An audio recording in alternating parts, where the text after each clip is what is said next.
I walked out. She moved on, but our son brought me back, and now I'm fighting to stay. She looked right through me, like I was a ghost. I wasn't expecting anything. Not applause, not a hug, not even eye contact. But I guess I didn't expect her to freeze like that either. Like time had locked her in place while the crowd around us surged with proud parents and clapping hands. I hadn't seen Eliza in 4 years. Not since the night she told me I'd abandoned the family when I moved out. Not since she said our son, Matt, would be better off if he didn't grow up watching us fail at loving each other. It wasn't exactly a clean break. More like getting torn out by the roots. And yet here I was, standing by the back of the auditorium with a wrinkled program in hand, trying to keep my breathing steady. I wasn't even supposed to be here, according to her. She'd made it clear when she blocked my number, changed her address, and told the school I wasn't allowed to be listed as an emergency contact anymore. But Matt, he found me, through an old email, sent me a message just 3 weeks ago. Dad, if you want to be at my graduation, I want you there. Mom doesn't know I'm inviting you. Please come. Simple words. Big risk. So I came. And when Eliza turned her head in the middle of that ceremony and saw me standing beneath the exit sign, the look on her face wasn't just shock. It was something deeper, something raw. Her smile cracked. Her jaw set like it always did when she was holding something back. Usually words, sometimes tears. Her husband. Yeah, she got remarried. Looked at her with confusion. I saw her hand reach for his, like she needed something to anchor her before the storm inside broke loose. I almost walked out right then. I wasn't ready for this.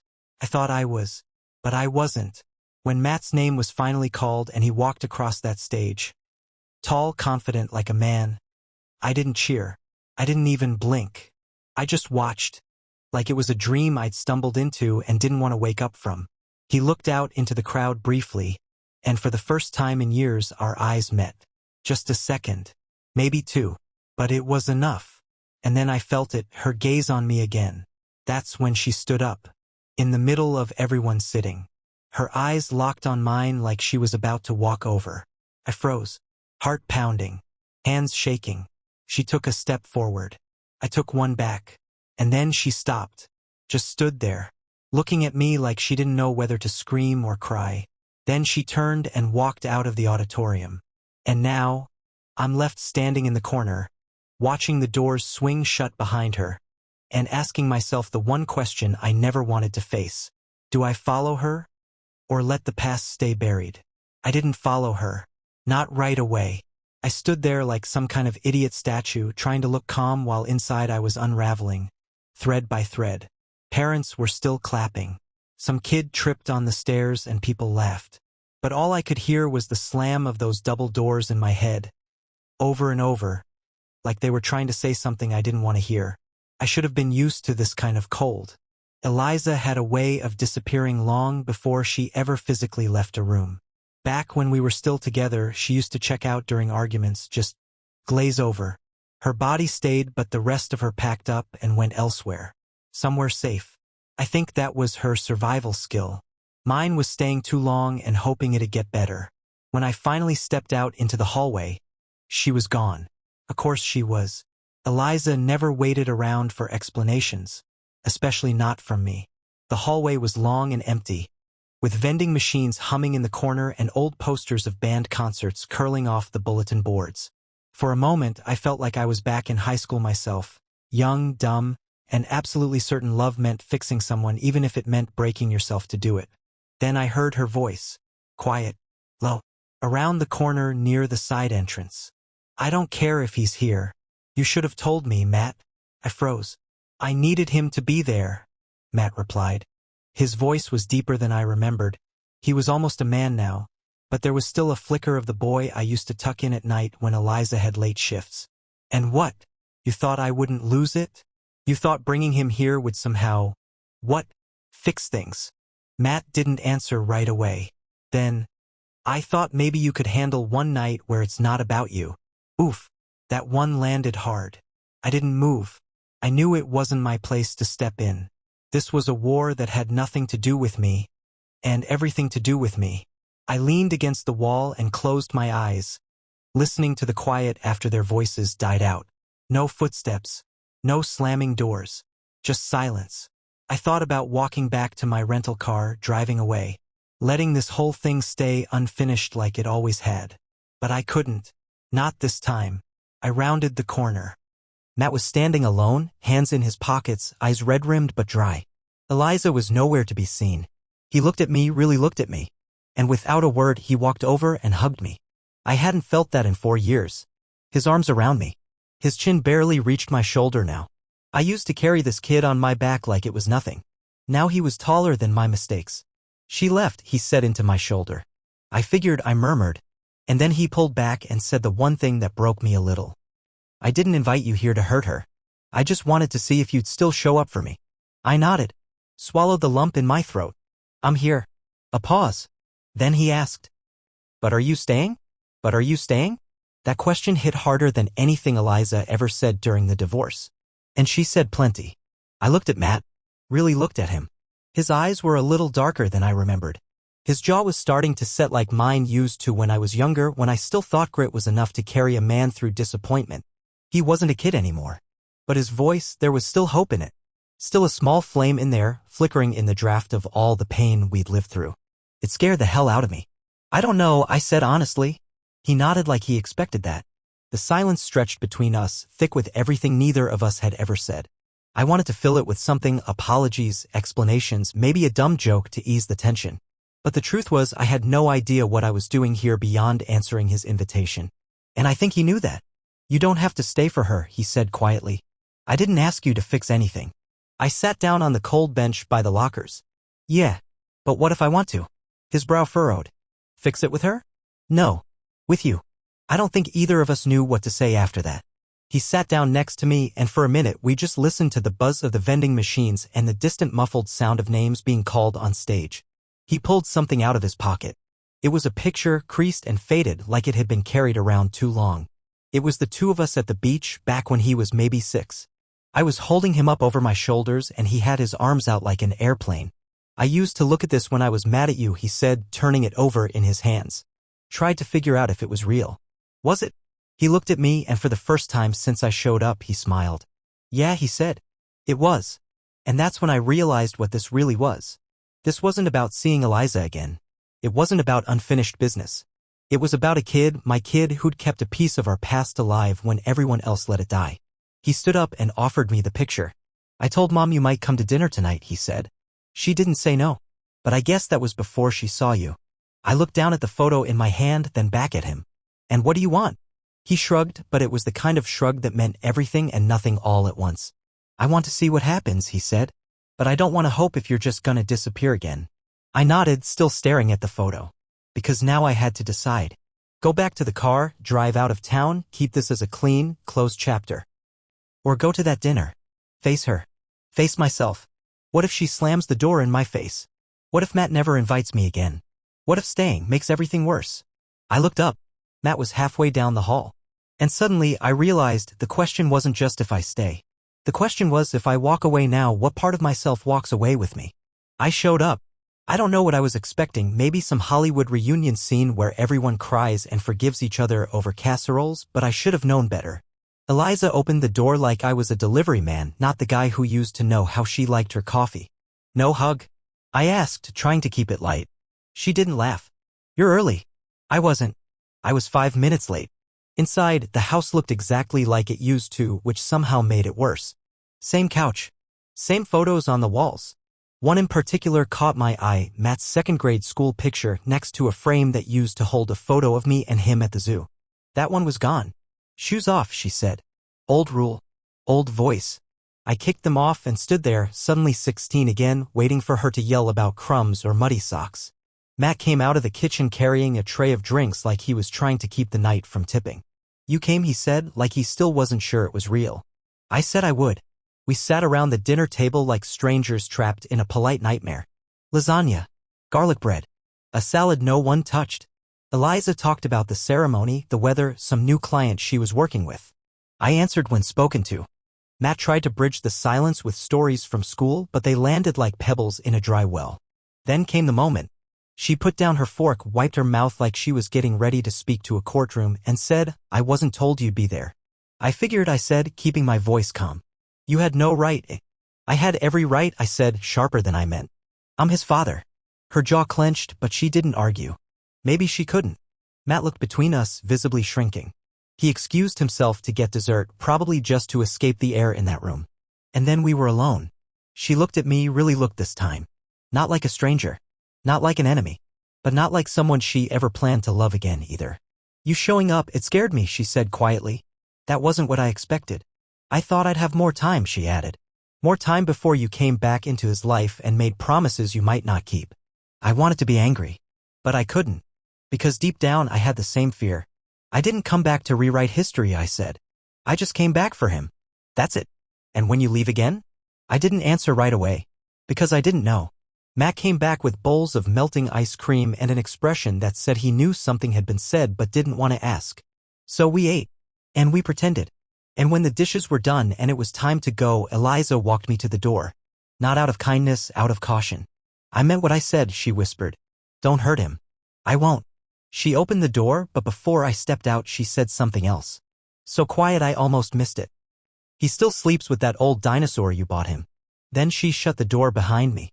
I stood there for a long time, holding my car keys in one hand and my heart in the other, wondering if I had just walked back into my son's life. Or stepped into a minefield. I didn't sleep that night. I lay on the motel bed staring at the water-stained ceiling while the AC rattled like it was struggling to stay alive. Funny how a cheap room can feel heavier than any five-star suite when your past is trying to climb into bed with you. Around 1 a.m., my phone buzzed. "Matt, thanks again for coming tonight." Even if it was weird, it meant a lot. 2 minutes later. She said she's not mad. Just unsettled. Whatever that means. I started typing a reply. Stopped. Typed again. Me. It meant a lot to me too. I hovered over the send button for way too long before hitting it. That's how shaky everything felt, like one wrong word might tilt the whole thing over. At 1:17 a.m. another message came through. This one from an unknown number. "Eliza. He's fragile. Don't act like this is a clean slate just because he hugged you." I stared at the screen for a long time. That last sentence felt like it was dipped in something sharp. I didn't reply. Not yet. The next morning, I drove by the park where I used to take Matt when he was little. The old jungle gym was still there, chipped paint and all. I parked and sat there like a weirdo watching a bunch of kids who weren't mine in a place I didn't belong anymore. And then I saw it etched into the side of the picnic table. M+D = Dino Brothers. Scratched into the wood with a rock, probably by a younger version of my kid who still thought I hung the moon. I don't know how long I sat there, but eventually an old man walking a dog gave me a long enough stare to make me leave. I got back to the motel and found a third message waiting. "Matt, you free this weekend? There's a school thing. Parents can come if they want." I felt something crack open in my chest. Not a bad feeling. Just unfamiliar. Like a door I hadn't dared knock on was now ajar. I started to reply and then the phone rang.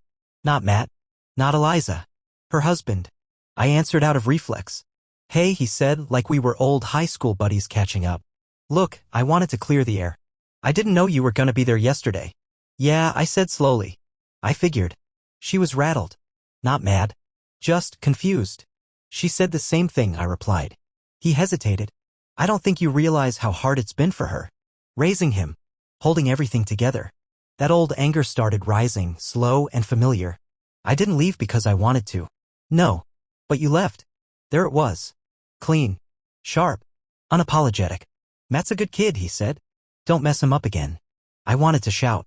To remind him that for years I was the one holding bedtime routines and parent-teacher meetings and birthday parties together while Eliza was building her career. But instead I said, "Duly noted." And I hung up.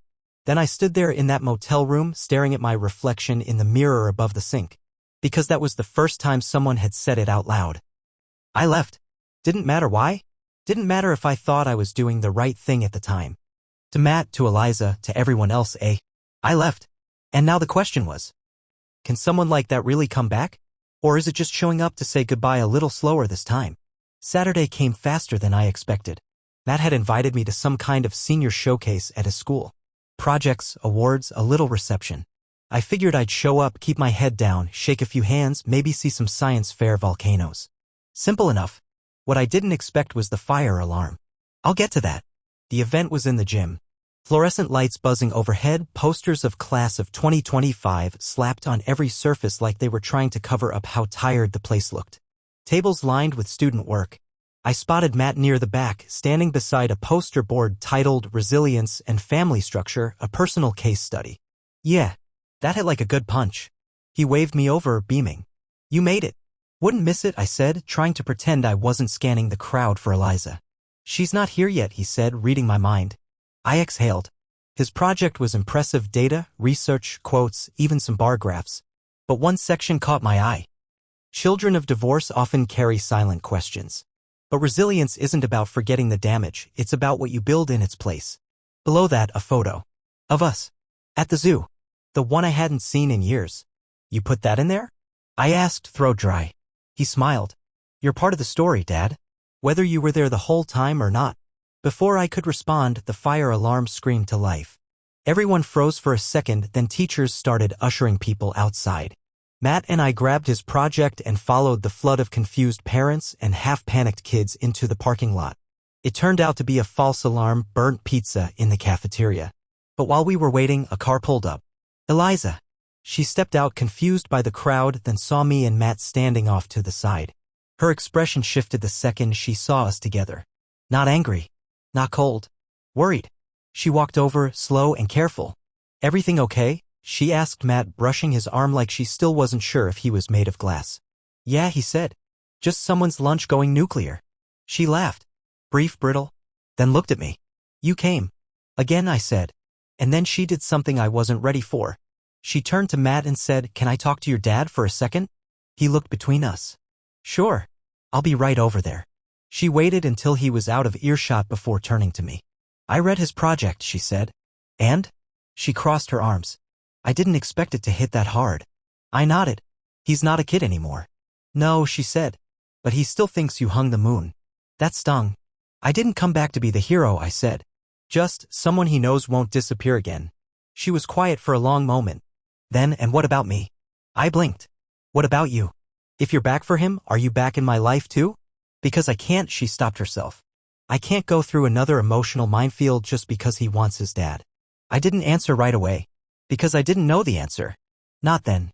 I'm not here to rewrite what happened, I said. But I'm not here to repeat it either. Her eyes searched mine, and for a moment I could almost see the woman I used to know. The one who wore sweaters too big and never remembered where she put her keys. Not the woman who built a new life with someone else. Someone more stable. Less me. And then Matt called out from across the lot. They're letting us back in. She turned to go, then hesitated. We need to talk again. Soon. Just us. I nodded. Yeah. I'd like that. As we walked back into the school, I felt like I'd passed through something invisible but important. Not a wall. Not a finish line. Something more like a threshold. Because here's the thing about rebuilding. You don't start with walls. You start by clearing the wreckage. She picked the place. Of course she did. Some boutique coffee shop with exposed brick walls and drinks named things like Sunrise Revival and Lavender Mood. There was a tiny violin playing on the speakers and the smell of warm croissants that I couldn't quite afford in my soul right now. She was already seated when I walked in, back straight, eyes tired. She wore that navy coat I always loved, the one she used to toss on when we went to midnight grocery runs before we knew everything could fall apart. Hey, I said. She looked up. You came. I seem to be making a habit of that lately. A smile flickered at the edge of her mouth. Then it vanished. We got our drinks, mine black, hers something with foam art that looked too delicate for our topic, and then we sat there for a few seconds in that strange middle space between small talk and the thing we were both there for. She broke the silence. I hated you for a while, she said, not dramatic, just honest. Not because you left, but because you made it easier for me to believe it was better that way. I nodded, feeling something cold move behind my ribs. I hated me too. She blinked. That seemed to catch her off guard. I thought if I stayed, I said, it'd just be one long war. And I didn't want him growing up in a battlefield. So I walked out, thinking that maybe peace could be built without me in the picture. She looked down at her cup. And did it work? No. She laughed, dry and almost bitter. Same. I traced a crack on the table with my thumb. You built a life. You moved on. I didn't move on, she said. I just moved forward. There's a difference. Then she looked up straight at me. He still talks about the zoo. About the time you let him stay up late to watch that dumb space documentary. He remembers things I forgot. I swallowed hard. Eliza. I'm not asking to rewrite anything. I just want to be in the footnotes again. She shook her head slowly. It doesn't work like that. And then she leaned in, her voice lower. You want the truth? I nodded. I'm scared that if I let you in again, you'll do what you've always done, leave when it gets messy. I opened my mouth, closed it, because I had left. Not maliciously, not dramatically, but I'd packed a bag, walked out, and called it mercy. But mercy for who? I don't get to fix what I broke, I said. But maybe I can stop breaking it more. She looked at me for a long moment, and then she slid something across the table. A copy of Matt's class schedule. His counselor's name, parent event dates. She said nothing, just pushed it toward me. And that's when I knew. This wasn't forgiveness. This was a test. She wasn't giving me a second chance. She was giving me the chance to earn one. I tucked the paper into my coat pocket. And then she said something so quiet I almost missed it beneath the sound of milk steaming behind the counter. Please don't make him stop believing in you. He's all out of backups. I nodded. And in that quiet moment, with foam cooling in untouched cups and years of distance sitting between us like another chair at the table, I realized something. The question was never, can I come back? It was, can I stay when it's not easy to be here? It was 2 weeks later when Matt asked me to help him clean out his closet. Just a normal Saturday thing. His room still had that half-teen, half-adult chaos, basketball posters and textbooks, mismatched socks, and protein bar wrappers. He tossed me a garbage bag and said, we're getting rid of all the middle school cringe. We sorted through old trophies, forgotten shoes, clothes that hadn't fit since he hit his last growth spurt. It felt normal, comfortable, the kind of thing I thought I'd never get back. Then he pulled a small box off the top shelf. I forgot about this. It was old. Blue shoebox. No label. Dusty but taped shut like something important was inside. You want to toss it? I asked. He hesitated. No. I think Mom packed it up when you left. That stopped me cold. He peeled the tape and opened the box. Inside were pieces of me. A postcard I sent him on a work trip when he was 8. A movie stub from the first film we saw, just the two of us. A wrinkled drawing of a dinosaur, mine, not his, labeled Dadsaurus in his messy kid handwriting. And at the bottom, folded neatly, a letter. Unopened. My handwriting on the front, for Matt. When he's ready. I stared at it like it was radioactive. Matt picked it up slowly. You wrote me a letter? I guess I forgot I did. Lie. I remembered writing it the night I left, hands shaking, trying to say what I couldn't say out loud. But when Eliza slammed the door on that chapter, I figured it never got to him. I figured it ended up in the trash. Apparently, it hadn't. You want to read it now? He asked. My mouth was dry. Only if you want to. He didn't say anything. Just sat on the floor, cross-legged like he used to when he built Lego towers, and unfolded the paper. I watched his face as he read. Eyes moving fast at first, then slowing. His jaw tightened halfway through. He ran a hand through his hair when he got to the end. Then he looked up at me. You meant all this? I nodded. Even the part where you said you never stopped loving me? Especially that part. He folded the letter again. Slipped it into his hoodie pocket. His eyes were glassy, but he didn't cry. Then he said something that shook me to my core. Why didn't you come back sooner? Not accusatory. Just honest. That kind of quiet ache only a kid could ask with such clarity. I didn't have an answer that would do anything but bleed. I was scared, I admitted. Of doing more harm than good. Of being the dad who left, again. He looked down. Every time I blew out birthday candles, he said, I wished for you to come back. I felt something in me give way. The guilt, the doubt, the endless inner debates, they collapsed under the weight of that sentence. Because it was never about being perfect. It was about being present. Even when it was hard. Even when it hurt. He stood and wrapped his arms around me tighter than before.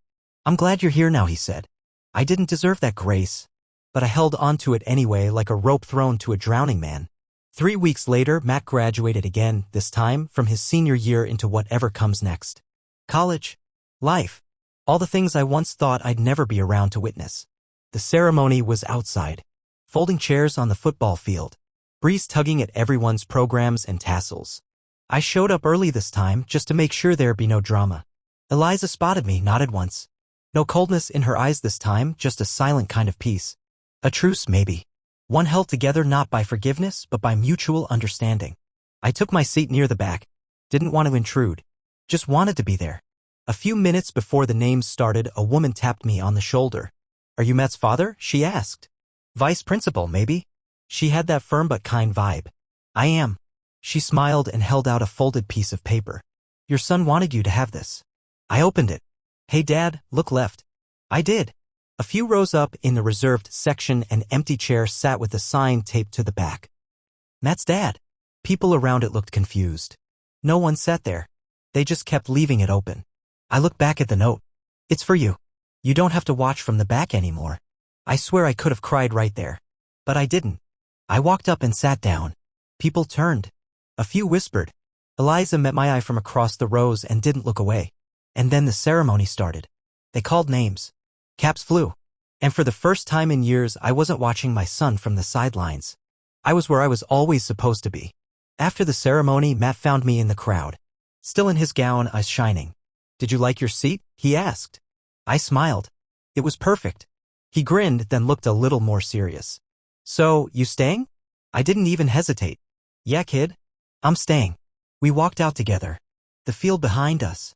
The future ahead.